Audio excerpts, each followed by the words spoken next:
Good afternoon, everyone. It's great to be here today on a day of tremendous joy for the Universal Catholic Church, and in particular for the Diocese of Charlotte, as we celebrate our new Holy Father, Pope Leo XIV. I'm honored that you've come to cover this as it relates to our local reality, but also as we participate in something greater that's throughout the entire world. There's been tremendous anticipation since the death of Pope Francis on who might be the next spiritual leader of the entire world, the Catholic world, and we're thrilled today to be able to name Pope Leo XIV. Cardinal Prevost, as you know, has some great connections here to our country, born and raised in Chicago, and has served here in the U.S., but also in Peru, and most recently at the Vatican for the Dicastery of Bishops, which is the office within the Holy Roman or the Roman Catholic Church that determines who becomes bishops throughout the Church. And so it's amazing to see this man being selected by his peers. Interestingly, I had a meeting with him, a personal meeting with him on April 1st. I was in Rome for some other meetings, and one of which was to meet with him about a couple of issues here locally. And we were together for just under an hour, and just he and I.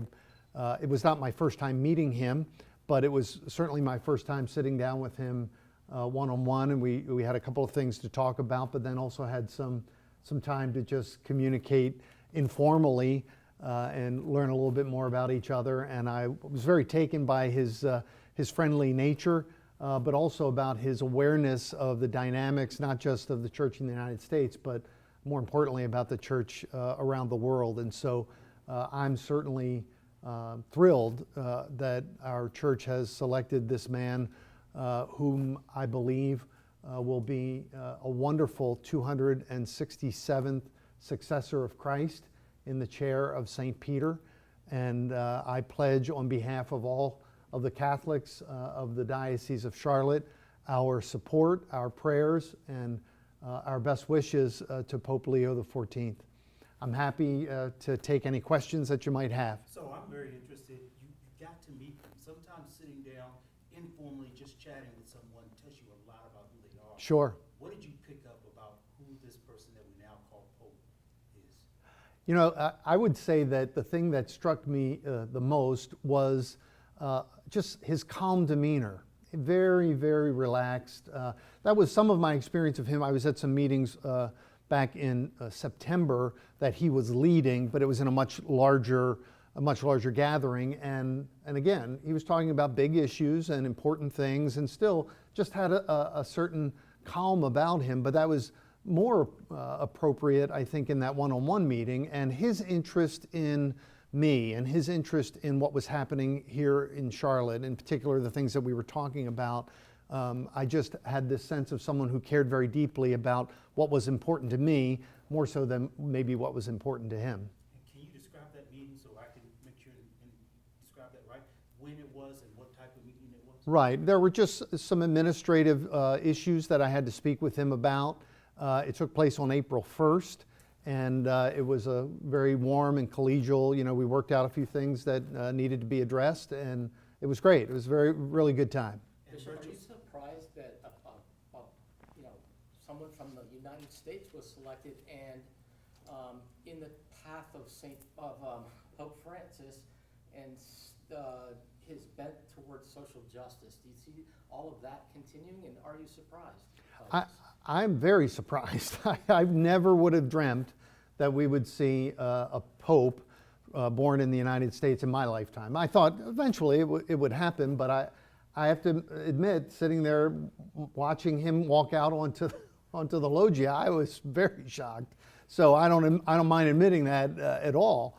But at the same time, knowing that he was someone who had been considered, I thought, yeah, at least in my dealings with him, I felt like he certainly had the qualifications for it, and has had experiences in diverse parts of the world that allow him to bring to this position, I think, a unique blessing that we're going to see very quickly. Related to your questions around Pope Francis, each pope, each Holy Father is their own person. And there's not a sense that they're committing themselves to carrying out, this particular agenda or not. There's only one agenda, and that's the life and mission of Jesus Christ in the church. And so it's not really about, what Pope Francis did. It's more about what the Holy Spirit's calling the church to in this moment. That said, I think the fact that he took the name Leo XIV, in the last Leo was Leo XIII, who was the Holy Father at the end of the 19th and beginning of the 20th century, and one of the greatest encyclicals, which is a papal document of tremendous weight in the church, that was written by Pope Leo XIII, was called Rerum Novarum, which was very much dedicated to the working person in the world, and how working people have not only rights, but also can see God at work in their work, elevating the work that we all do every day, not to just something that we do for a paycheck, but something that enhances the dignity of every human person. And so I find that particularly interesting, but I'm not here to say that that means that that's what he's going to do. But clearly, that's how Pope Leo XIII is known, and so I think Pope Leo XIV is maybe giving a nod to that dynamic. Bishop Everyone Mark, keep- Yes. you mentioned the fact that he was born here in the United States, but also has connections to Peru and Latin America. Can you speak a little bit? I mean, it's unique. He's not only born in America, but he's bridging both North and South America. Can you speak a little bit about what that connection will mean to the church in both of the Americas? Sure. I think that's the wisdom of God at work through the cardinals who elected him, to bring someone to this very important position who has had experiences in some very diverse parts of the world. When you look at the reality in Peru, when you look at the reality in the United States, when you look at the reality in Italy, those are all, and being in Italy these last few years, being in contact with bishops from all over the world. And so he's had a unique ear listening to the realities of the Church Universal. And I believe that will situate him very well in being able to address the issues that are universal. Everyone keeps saying it's a surprise that it's an American. Sure. What makes it a surprise? Why is it? I think it's a surprise because in the grander scheme of, you got to think about the life of the church over 2,000 years. We're a little bit of an afterthought when it comes to, at least the United States. Certainly there were indigenous peoples here forever, and as long as there have been in any other part of the world. And so, but at least our role as a country in the Church Universal has been less impacted, has impacted the church less, only because the amount of time in which our country has, been able to contribute to the universal church. And so given its relative youth in that regard, I think that's what makes it a little bit different. I think the other thing is that there's always the challenge of wondering, the United States is a superpower, and what does that mean? And I think there are people that think that a cardinal who becomes pope, goes into that with the particular optic of the country from which he's from. Obviously, he's going to have that experience, but he's not in that position as an American in that position. That's not what he's been selected for, and no one knows that better than he does. And so I think there had been some concerns, maybe more in different circles, that when you have a pope who's from a world power, what will that mean in world relations? And so I think that's where there may have been some thought that, the cardinals might have been a little hesitant in that regard, which I think speaks well of who Cardinal Prevost is, that the cardinal electors felt that that would not be in any way a detriment, but if anything, it would be a blessing. Does that make sense? Yeah. Bishop, the future of the Catholic Church, how is that going to be portrayed here in Charlotte now? Yeah, I think that remains to be seen. And it doesn't remain to be seen just because we have a new pope. It remains to be seen because as each and every Catholic in this part of the world, in our Western New York, or pardon me, Western North Carolina, I used to live in Western New York a while back, I apologize, but in Western North Carolina, in our part of the world, how do we respond to this moment, to this call of faith? If you'll notice that Pope Leo was very passionate in his speech from the Loggia today to mention things like the universality of all people, that we're all one together.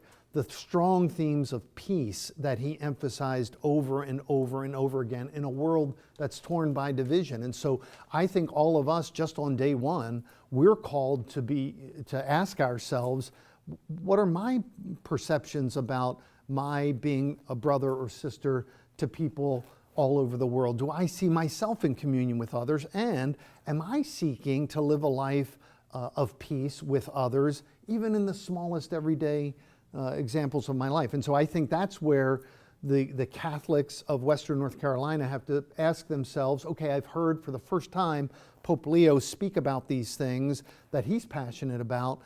How can they become a passion for me? It felt like everything went fast this time as well with the conclave and the election, even compared to Pope Francis getting nominated. What are your thoughts about that? I would be making it up if I gave you any thoughts that were worth recording on what the speed of the conclave means. I have no insight into that other than the conjecture of a guy standing in front of a microphone. So I won't bore you with what I think about that, because I have nothing that I think would be meaningful. It happened in the time that it happened. Amen. Not to be a downer on, press conference remarks, but. I have a super simple, relatively uneducated question. I didn't know Americans could be Pope. Sure. If you understand a little bit that there are no geographic determinations in the Catholic Church that are such that limit anyone from consideration of being the Pope. So there's no, you couldn't be from Guatemala, or you couldn't be from the United States, or you couldn't be from this country or that. There are no geographic distinctions that would limit anyone who otherwise is eligible to be elected Pope. So could have been a Pope, an American Pope 100 years ago. It's nothing, that's not something new. But not a stupid question at all, no. Bishop Martin, one of the other things that he echoed in his remarks, he was talking about synodality. He talked about Pope Francis's focus on being a listening church. What do you think that means for the church in this current era, and also for the church here in the Diocese of Charlotte? I agree. I thought those were particularly poignant remarks, and I felt like maybe I was reading more into it than I should have, but I thought he got a little emotional when he referenced Pope Francis, and I'm sure he probably did. And so realizing the legacy of his predecessor, a man with whom he had worked closely, over the last few years, I'm sure they had developed quite a relationship. And in fact, the day that I was able to meet the Holy Father in Rome back in September, Cardinal Prevost was there in the room as well. So and I'm sure it wasn't the only time. He's in a position where he would have met regularly with Pope Francis, and so I'm sure that was moving for him to be able to see himself as Pope Francis's successor. But more importantly, he's not the successor of Pope Francis; he's the successor of Peter, and the successor of Christ, our high priest here on earth. And so I think that probably means more. The fact that he focused in on synodality, I think, gives us all a hopeful image for what we can expect moving forward, which is we all have to listen to each other more. We have to listen to each other more. If you think about the issues of our day, so much of what brings conflict is a desire to want to be understood more than to understand. And what Pope Francis was doing, and I think Pope Leo now has picked up upon, is saying, let's place the emphasis not on being understood, but on understanding, on listening. And we can't do that unless we listen to one another. Will there be any special masses today or throughout the week to celebrate this? Right, great question. I think for many of us, it was a little late in the day when all of this came about, and so organizing things for today is probably a little challenging, but we will, as the Diocese of Charlotte, be celebrating a special Mass tomorrow night at 7 p.m. at St. Matthew's Church here in the Charlotte metro area. What's that area called? Is that Ballantyne? In Ballantyne at 7 p.m. We'll open that to anyone, any Catholics or any people that would like to come and pray with us together tomorrow night. I'm sure that individual parishes around our diocese will be having individual separate masses in honor of the Pope Leo's election, but the one that we'll do for the diocese as a whole will take place tomorrow night at 7. Do you know when you'll have interaction with him again? I don't. There's nothing that I have on my calendar that says, head over to Rome and, talk to the new Pope, and I doubt, Do you wish you did? I'll doubt that he's going to be calling me anytime soon. That said, we have a pilgrimage planned to Rome in November, and so it would be my hope at that time to see if I might be able to schedule an audience with the Holy Father at that time, but I'm betting I'm about 4 billionth in the list of people that want to be able to say hello. Yes? When a pope is elected, is there like an agenda or something that in the beginning, like steps that they like to have a plan? Sure. I would suggest, and again, not having ever been a part of the process, but of what I know of, what's probably as important as the conclave is the meetings that take place prior to the conclave that have been going on since Pope Francis's death. And what has emerged during those meetings have been topics that cardinals from all over the world have come together to talk about agenda issues that are real and that need to be addressed. So I would think that there are some considerable things that came up during those times that Pope Leo will have at the forefront of things that he wants to address, but I can't speak to what they might be. Is he a Cubs or a White Sox? That's a great question. And I'm sure it will be made known soon and very soon by people who will be asking him all those types of great questions. Thank you so much for being here today. I appreciate it.